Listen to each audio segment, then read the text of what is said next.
여러분 아시겠지만 2001년 네덜란드가 동성애가 인권이라는 법이 통과됐어요. 그래서 2015년에 미국이, 2016년에는 이탈리아가, 2017년에는 이제 종교계의 발상이 독일까지 됐습니다. 그러니까 세계 선교를 했던 모든 나라가 동성애가 국가가 인정하는 합법화가 됐고, 아울러 신학교도 이제 동성애자에게 안수를 줘야 되고 이제 주례를 하는 상황이 되어버렸기 때문에 그 영향권에 있는 한국의 신학교 안에 그 흐름이 들어오고 있습니다.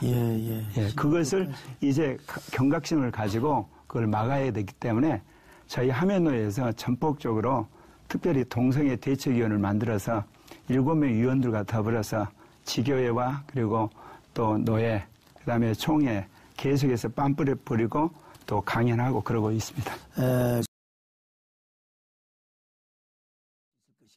이 동성애 합법화가 서구라파부터 시작했거든요. 그게 왜냐하면 서구라파는 종합대학 안에 신학대학이 단과대학으로 있습니다. 교단과 관계없이 있다 보니까 그 교수들이 자유주의 신학을 퍼뜨린 거고 동성애를 가장 먼저 받아들였습니다. 그래서 서구라파가 먼저 무너졌고 그 다음에 이제 미국이나 이쪽이 무너졌거든요.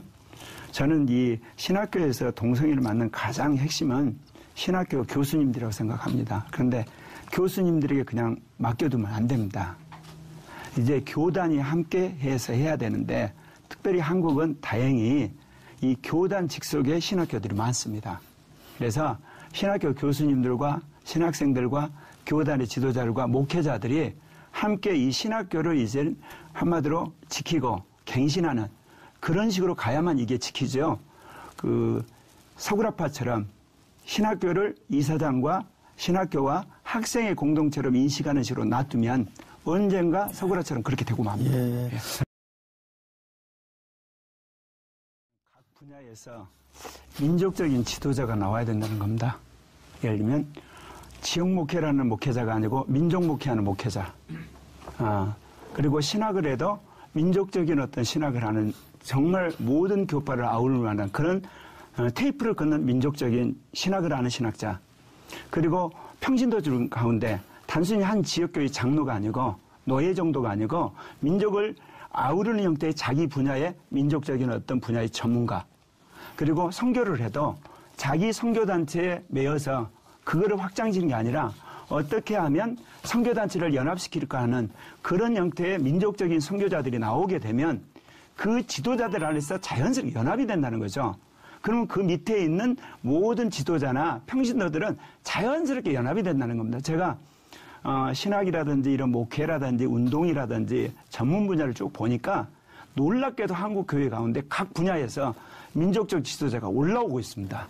근데 그분의 특징이 있습니다. 연합을 합니다. 생전 처음 본 사람한테 펀딩하고 기도해주고 그리고 같이 도와주고 놀라운 겁니다. 교파를 초월하고 지역을 초월하고 그렇습니다. 그래서 저는 첫째는 그거고 그 다음에는 이제 뭐냐면 우리가 어찌하든지 연합하는 거. 그래서 저는 그래요. 모든 목사님이 동성애 운동하는데 나설 필요 없다는 겁니다. 어떤 목사님은요.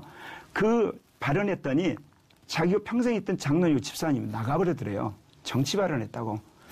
그런 교회라면 저는 그냥 후원하는 분, 우리가 말한 후원하시면 됩니다. 발언 안 하셔도. 직접 뛰시는 분 뛰시고, 또 신학적인 작업을 하시고, 그런 의미에서 연합이 필요하다는 거죠.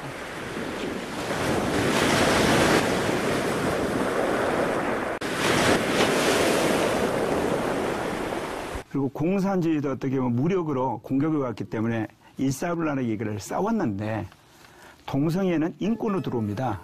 인권의 이해에 따라서 기독교인들 안에 동성애에 대한 이해가 다 다릅니다. 심지어 어떤 사람은 노골적으로 동성애는 인권이다 그래서 퀴어 신학까지 인정을 하고요. 한쪽에서는 동성애는 죄라는 그 말씀 그대로 절대로 타협하지 않고 가운데는 동성애는 죄이기도 하고 동성애는 인권이라 양다리 걸칩니다. 이런 문제인데 그래서 결국은 이 문제가 근원이 된 게 공산주의가 이루어져서 한마디로 수많은 지식인들에 의해서 유토피아가 이루어질 줄 알았는데 이 레닌이 스탈린이 권력을 잡고 수많은 사람을 죽입니다. 거기에 실망한 서구 지식인 사이에서 돌파구를 찾는 가운데서 네오 막시즘이라는 새로운 형태의 막시즘이 생겨버린 겁니다. 그렇죠. 그것이 나중에 이 성과 장착을 하고 나중에는 동성애와 결합을 하면서 문화 막시즘 개념으로 바뀝니다. 정말 그렇죠. 그러니까 극복해야 됩니다. 그것은 그 서구라파에서 그 이탈리아 네오 막시스트 그람시가 하는 그 전략이거든요. 헤게모니 이론이죠. 네, 헤게모니 이론. 그래서 결국 서구라파를 누가 장하고 있냐? 기독교가 장악하고 있다는 거죠. 그 자리가 교회고 학교고 가정이다. 그거를 성혁명으로 동성혁명으로 깨서 결국은 동성애 합법화했거든요. 근데 그 전략을 지금 민주화를 이룬 그야말로 반기독교적인 세력들이요. 그 중에 있는데 한국에 있어서 우파의 본사는 기독교라는 겁니다.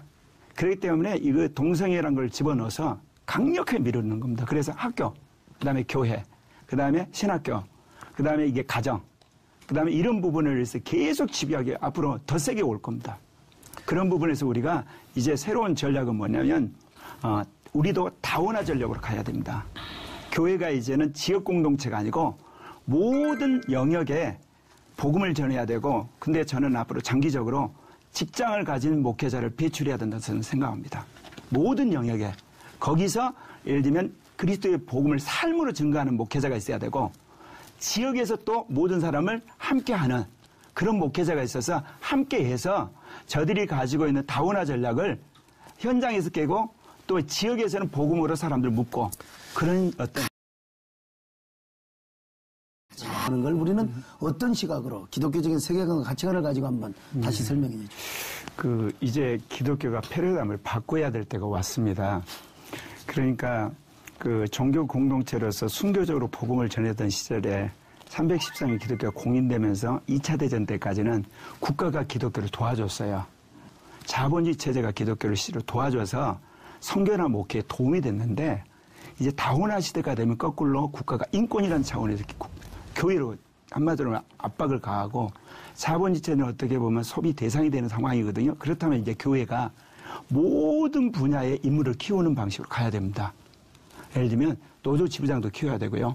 교사도 키워야 되고 그다음 법조인도 키워야 되고 건판사도 키워야 되고 사업가도 키워야 되고 그다음 교사도 키우는 모든 분야의 인물을 키우는 그래서 정말 이제 교회가 이 다원화 선교와 이런 부분에 연합해서 일을 하면서 이 부분에 함께 하는 형태로 안 바꿔지면 그 모든 영역에 이미 동성애 사상으로 무장한 사람들이 다 지키고 있습니다. 그래서 계속 이 사람들이 쇠뇌를 시켜서 선거 때 결국 친동성애자를 대통령시키고 국회의원시키고 또 건판사로 진출시켜서 결국 법을 만들어서 위로부터 아예 국가를 친동성애 국가로 만들어버리는 겁니다. 목사님 어떠세요? 가장 중요한 것은요. 목회자들을 반동성애 전선에 끌어들여야 됩니다. 비록 나서서 한마디로 피켓팅을 안 하시더라도 확실하게 이런 신학을 가지고 설교 한번 하시고 성경 공부 한번 해주시고 그리고 여기에 앞장서는 목사님과 신학자들이 앞서서 신학교에서 신학생들을 그렇게 무장시켜야 됩니다. 그래서 신학교에서 필수로 반동성애에 대한 학점해야 됩니다. 이거는. 그러게 되면 일거에 한국에 있는 한 20만 되는 목회자들이 변하기만 하면 1000만에 되는 이 기독교인들이 이제 실체를 알게 되면 거기서 벗어나게 됩니다. 그런 연후에 그 다양한 인적 자원과 물적 자원이 이제 다양한 형태로 이제 반동성애 전선을 저는 구축하리라 믿습니다. 그러니까 지금 제가 볼 때는 한 5년, 10년 안에 이러한 그 벨트를 구축하지 않으면 한국 교회도 많은 어려움을 당하게 될 것이다. 그렇게 예견을 하고 있습니다. 맞습니다. 동성애 독재란 걸 통해서 개신교 스스로 개혁하는 제2종교개혁을 시킬 수 있었다고 저는 믿어요. 그래서 2017년 5월 국민일보에 제2종교개혁은 동성애와 독재의 싸움이 시작됐다.